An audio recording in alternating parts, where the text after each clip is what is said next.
Hello, my name is Dr. Shanda Blackmon. Welcome to the Baylor College of Medicine Lung Institute podcast series.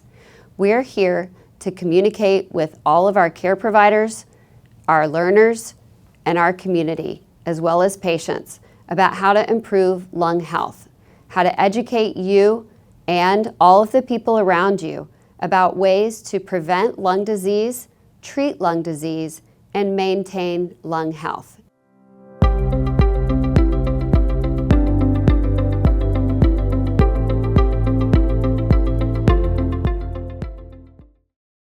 Hello, my name is Dr. Shanda Blackmon, and I'd like to welcome you to the Baylor College of Medicine Lung Institute On Air podcast. Today, we're here with Dr. Meira Patel. She is our director of the tumor board and helps us to organize ourselves when we talk about complex patients who have lung cancer. She is also, within the medical oncology department, our lead for lung cancer.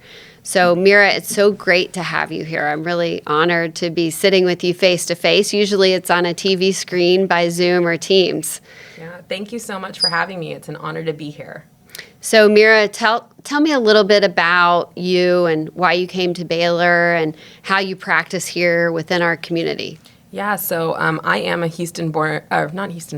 Colorado-born, but Houston-bred doctor, and have always wanted to work back in the medical center here. I think the Texas Medical Center is a really prized possession of Houston.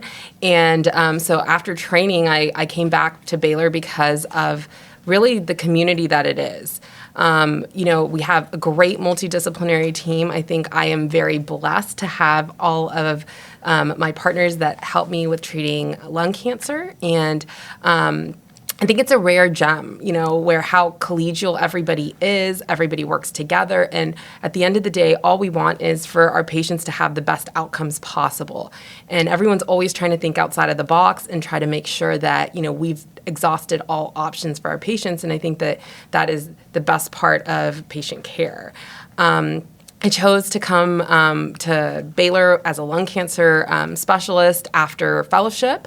Lung cancer is just a crazy disease to treat. And I think that's an interesting thing to say because there's always something new. I don't think every day is ever the same. There's always something that comes up that I have to go back and read about and make sure that I have understanding. And it's something that's so multidisciplinary in comparison to other practices. And I really do enjoy collaborating with the colleagues to come up with these treatment plans. Well, that's great. Yeah, I always think of lung cancer as being the number one cancer killer for anybody in the United States. It is our most deadly cancer, and it's also one of our most prevalent cancers, right? So over 200,000 people get diagnosed every year. Somewhere between 160 to 170,000 people die from lung cancer every year. So talk to me a little bit about why we expect fewer people to be dying from lung cancer. What are you seeing coming down the pipeline that's a game changer? Yeah, so a couple of interesting things. In general, with tobacco use going down and a lot of our education kind of getting out to the community, we've seen a decrease in the number of patients diagnosed from lung cancer due to smoking. Yeah. Our treatments are getting better. They're becoming more innovative. But additionally, I think the other side of it has been a little bit more heartbreaking in the fact that we're seeing a lot of never smokers that are showing up in our clinics, right? Yeah. There's a good 10 to 25% of patients that are diagnosed with lung cancer every year that never smoked, didn't do anything wrong. They feel like, why did this happen to me? Right. And some of that's exposure to radon, some of that's exposure to secondhand smoke. Maybe you were a small child and your parents both smoked on either side of you and you were inhaling all that smoke. But then there's a genetic issue. You want to talk a little bit about that? Yeah, so when we talk about the genetic issue, it's not something that came from mom and dad.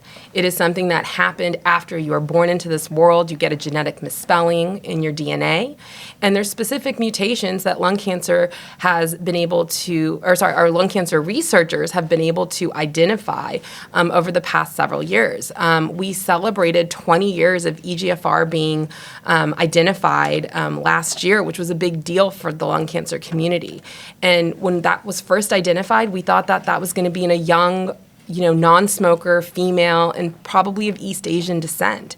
We're now seeing that across the board in all races. It's not really just subjected to just the East Asian population. And after that, we've been able to identify 9 other specific driver mutations. And I think that has been a game changer for a lot of the lung cancer community. However, there's still patients that don't have a mutation. And we still have to keep moving the mark for those patients. So the Imagine project is a project that Baylor College of Medicine is doing where we're pulling blood from patients and holding on to it for whole genome exome sequencing. And through that, maybe we can tie a link to some of these other potential targets, mutations, fusions, deletions, alterations, all these different drivers that identify a target for lung cancer. Talk to me a little bit about some trials that have come out recently that you're excited about in these areas. Yeah, so I think one of the more exciting trials that has come out was the Neoadjuvant trial, where we were looking at EGFR mutated patients in early stage lung cancer that would generally probably just go to surgery up front many a times. And these patients were treated with osimertinib, which is a EGFR tyrosine kinase inhibitor targeted agent, and chemotherapy versus osimertinib alone. And while the data wasn't that earth-shattering, what was interesting is that the patients who got chemotherapy plus osimertinib versus osimertinib did not have much of a difference in their major pathologic response or their overall survival. So it showed us that the addition of chemotherapy probably wasn't moving the mark. However, in comparison to patients who only received chemotherapy prior to surgery, their major pathologic response went from 25% from 2%. So that's a great mark that we've moved here. Now, what's lacking in that trial is that we haven't had enough time to find the overall survival benefit. And so it's one of those stay tuned kind of moments, but I think it's exciting to see that things that were approved in the metastatic setting that we knew worked are slowly making their way up forward into that neoadjuvant setting. And now the question is, are we kicking the can down the road, or are we also making an impact? Right. And I think it's so important when we talk to patients and our residents and other colleagues that we try to keep some of these viewpoints relatively simple, right? That we make it easy for people to understand because they can get lost in the alphabet soup of all the acronyms for the trials. And what I simply say to my patients is if you present with a very early lung cancer, sometimes we'll just take you straight for surgery. Staging is so important now than ever. If we identify that you have a slightly advanced lung cancer, then maybe it's a bigger tumor, or maybe it's gone to some lymph nodes, then we really need to identify if there's a benefit to giving you treatment before we do surgery, right? And then if you have a genetic mutation or a driver mutation, there may be a role for treating you with a targeted agent before treatment. And then certainly after surgery now, we know there is a bigger expanded role for adjuvant therapy. And adjuvant therapy means after surgery. So I think the Neoadjuvant trial is a huge shifting point for us, starting to make us look at adding EGFR mutation to the way that we look at people even before surgery, whereas before that trial, we really only looked at it for after surgery, right? Maybe second line therapy. So if someone does have targeted therapy, talk to me a little bit about the role of interaction between targeted therapy and immunotherapy, because I think a lot of times people get confused and they think you can just have it all. Why not just take it all at once? Right, and that's a great point. So when we talk about targeted therapy, I think one thing is important is to know the biology of the disease. Right. When we're looking at these targets or these genetic mutations, what we know is that's what's driving most of the cancer growth.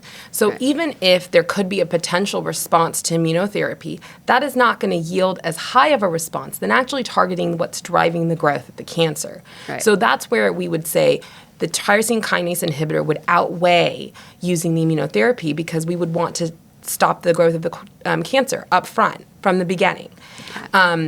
when we talk about the use of immunotherapy, right? Immuno-oncology has been a big thing that has revolutionized cancer care, I think. We've got Nobel Prizes that have been won from this, and the mark keeps moving, right? So the number one immuno-oncology agent that we know about is our PD-L1 and PD-1 inhibitors. Right. And those are used quite widely with all types of lung cancers. However, when we have a targeted mutation, it may not yield as much benefit because that's, again, not the driver. The additional issue that we run into is that if somebody has had a targeted agent, like osimertinib, and we are trying to give them immunotherapy, we can increase toxicities that occur from both of these drugs. Inflammation in the lungs, or pneumonitis, is a very prevalent problem and something that can become deadly. And so it's very important that if somebody has been on a tyrosine kinase inhibitor, that there is a washout period or a time where we keep the patients off drugs to prevent them from having these life-threatening side effects.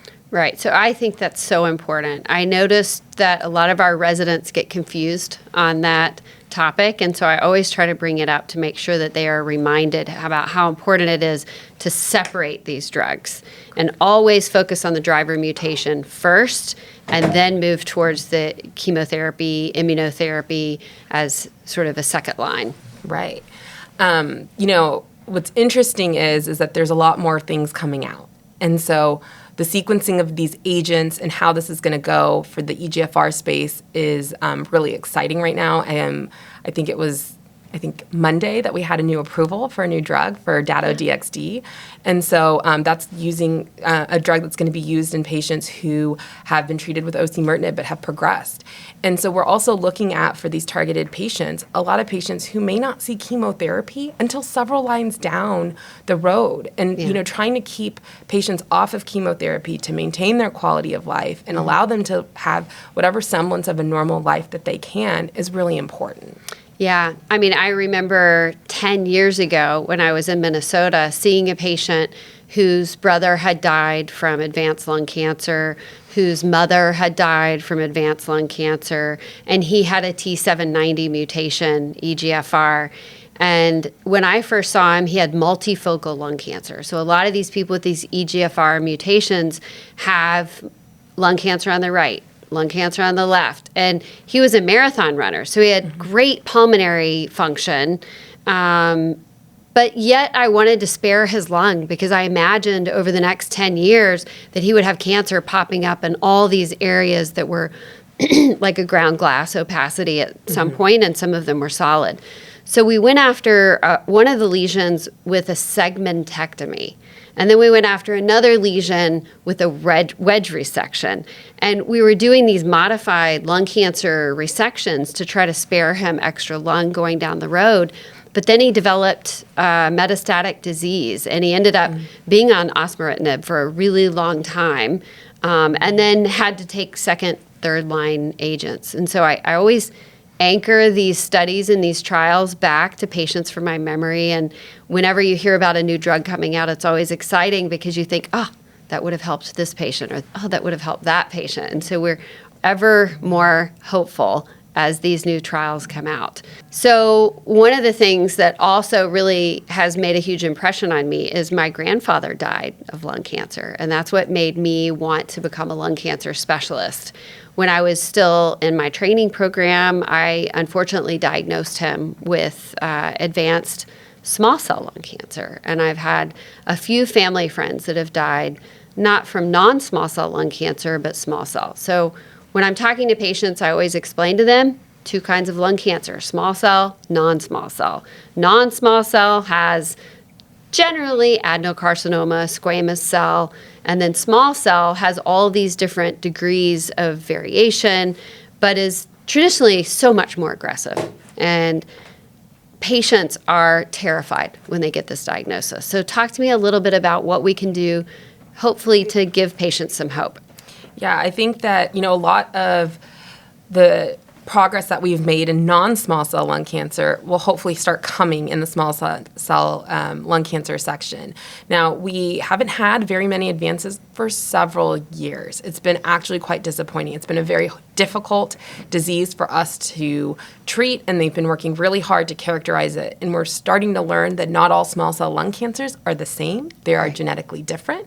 we have been trying to subtype these, but that's not done widely across the nation, right? These are going to be done at larger academic centers, not in the community, and that information has not been yet translatable to like all small cell patients for us to be able to kind of share that information. And so at this point, when we treat small cell lung cancer, we know that whatever we do, it likes to come back. Right. And so our goal is to hold the brakes on the disease and allow the patient to live their life and have as much time with their family and loved ones as possible. So, age-old treatment has always been platinum plus etoposide. That's what probably I think your grandfather probably would have gotten at the time. Since then, the invention of immunotherapy has kind of made its way through, and we started to add the addition of immunotherapy. With the addition of immunotherapy, we've seen modest benefits. Hasn't been as exciting as it's been seen in maybe the non-small cell lung cancer setting. Mm-hmm. So recently, the IMforte trial said, in addition to just doing immunotherapy after we finish our platinum and etoposide chemotherapy for maintenance, let's try adding another smaller chemotherapy, lubernectidine. Now, lubernectidine was approved about 5 years ago in the setting of second-line treatment. And, it's been able to hold patients' disease under control for, less than a year, but has provided a lot of patients some quality time with their families. But now when they went back and they added it as a maintenance drug after the chemotherapy with our immunotherapy, they were able to get some improvement in overall survival. Mm-hmm. Now, when we talk about overall survival in small cell lung cancer patients, we know that when a widely metastatic or extensive stage small cell lung cancer patient is diagnosed, their average overall survival is somewhere around 12 to 18 months. Right. So moving the mark a couple of months is significant for us. And so what they found in the IMforte trial was that the addition of the lubernectidine to the immunotherapy provided an overall survival benefit of about 3 more months. And that's incredible. Exactly. It's really incredible. For someone who might be wanting to hold on to see a graduation or see a grandchild born or have another life event, it's really meaningful. Exactly. Yeah. And when we looked at it from a toxicity standpoint, it seemed to be quite tolerable for patients. Mm-hmm. And so that was an exciting and practice-changing, thing that came out this ASCO 2025 for us. Yeah. I remember being at ASCO 2025 when that was announced, and it's always exciting to be at these huge cancer meetings when significant findings are presented, because you can feel the impact immediately as the whole United States medical oncology culture starts to learn new technology, new tools, new treatments. So it's very, very helpful for all of us to disseminate that information to our patients as quickly as possible. Yeah, definitely. And what's also really interesting is that as well in ASCO 2025, we had the opportunity to see the Delphi 304 trial results, which was also in small cell lung cancer. So it seems like 2025 has been the year for small cell lung cancer. Which I'm sure all the small cell lung cancer patients are very grateful for. Exactly. Talk to me a little bit about that. Let's see. Yeah, so novel treatments that have been coming out, we're, again, using immuno-oncology, trying to find new ways to use the immune system to fight cancer. The Delphi 304 trial uses a BiTE, which is a bispecific T-cell engager mechanism of action to try to fight the small cell lung cancer. So the way I like to explain it to my patients is imagine an antibody, which is like a little wishbone, where one arm is going to bind DLL3, which is a receptor that's found on the small cell lung cancer cells, and another arm of that wishbone is going to bind your cytotoxic T cells. And this is bringing the immune system and the cells of the immune system that help kill the cancer cells together. Mm-hmm. And by giving this medication, it's been kind of the biggest thing that's happened in small cell lung cancer in the past 30 years. 30 plus maybe even years. And what they found was that when they were giving these patients that had been significantly pretreated, had gotten multiple types of chemotherapy prior to this, there was still a benefit. The patients were still responding. And they had a overall survival benefit of about 5 months. Wow. which was pretty big for a small cell lung cancer patient when I just said that the overall survival would be somewhere about 12 to 18 months. Right. And in Forte, it was really 3 months. 3 months. So 5 months is even more significant. Right. So what we learned from 2025 was that using the Forte trial, we can give better maintenance therapies. But now if that doesn't work, we have this other option. The problem with giving a bispecific T-cell engager is that there are side effects, and it does require a hospital admission. And so this is something that we're doing here at Baylor College of Medicine, where we have patients come into clinic, we give them their infusion, and we admit them for observation to make sure that they don't have any of those scary side effects that could happen where they get high-grade fevers, or they could get something called cytokine release syndrome. And our nurses there are very well versed on how to manage this, and our doctors are keeping close eye on these patients. And after 24 hours, if they haven't had any side effects, we're able to get them home. And, we do it again, and we keep an eye on things. And then we're able to transition them to an outpatient setting where they can come into the infusion center and get their infusions regularly like they would have before. That's amazing. And when I think about the new McNair clinic that we have and the modern facilities and the beautiful environment for patients to get chemotherapy, and now all these new treatments, it just gets you a little bit more excited. It's terrible to get a diagnosis of lung cancer, but in that face of new technology, new treatments coming out, it seems much more exciting.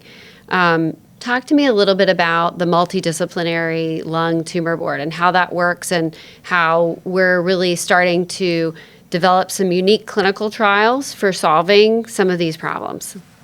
Yeah, so I think that the multidisciplinary team is a key part of any patient's cancer care journey. I think it's important that when a patient's diagnosed, that we have everybody involved, right? We want to make sure that our surgeons have taken a look at the patient's case and made sure that is there any possibility that surgery could be on the table. We want our radiation oncologists to kind of take a look at, is there a role for radiation if it's an earlier stage a patient, or if it is a later stage patient? Is there pain from certain lesions that are occurring in the bones or certain places that they could possibly radiate and have better pain control and better quality of life in our patients?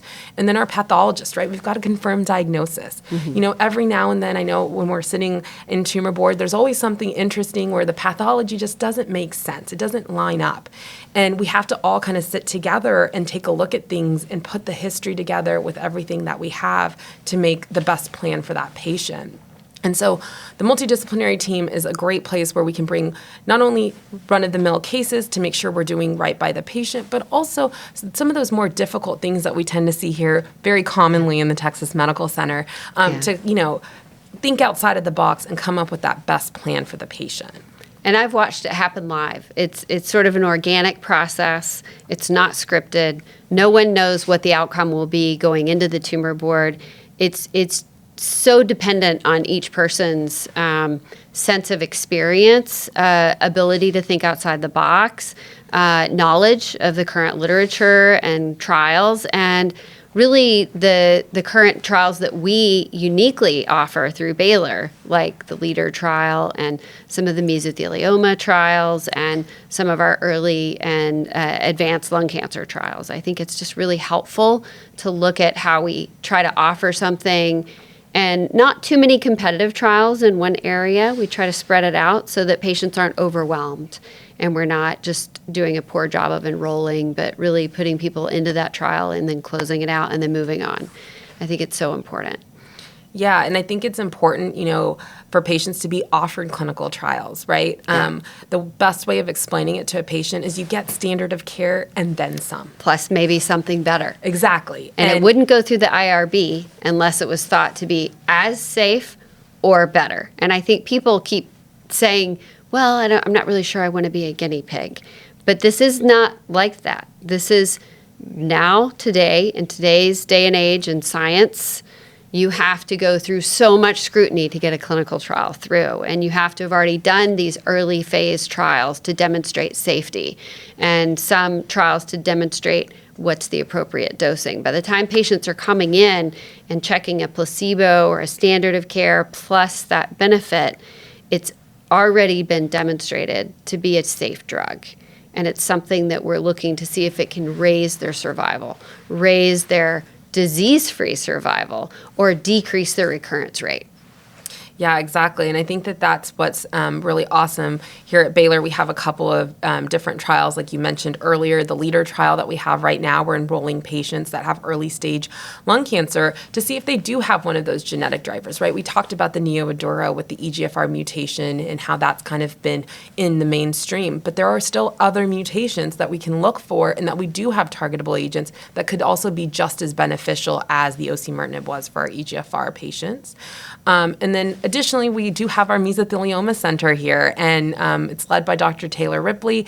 And we also have an investigator-initiated trial that we're looking at neoadjuvant immunotherapy in our mesothelioma patients. Yeah. And, looking at the addition of chemotherapy to immunotherapy prior to surgery versus just immunotherapy, what can we do to move that mark and make sure that patients have a longer disease-free survival and a better overall survival?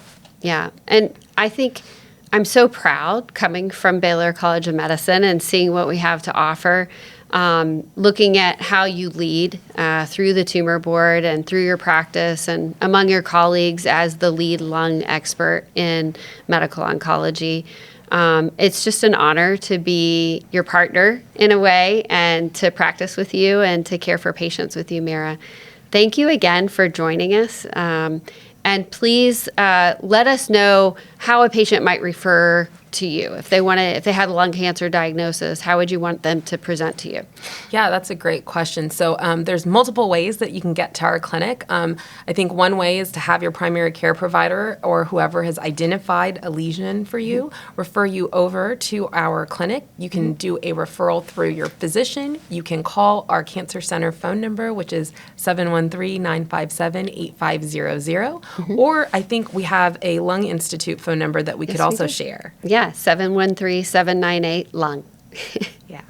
Great. So thank you for joining me. I really enjoyed our conversation, and I can't wait to do some more podcasts with you and dive deep into specific aspects of lung cancer care and what you're doing and some of your research. So thank you again, and thank you for joining us today for the Baylor College of Medicine Lung Institute On Air podcast.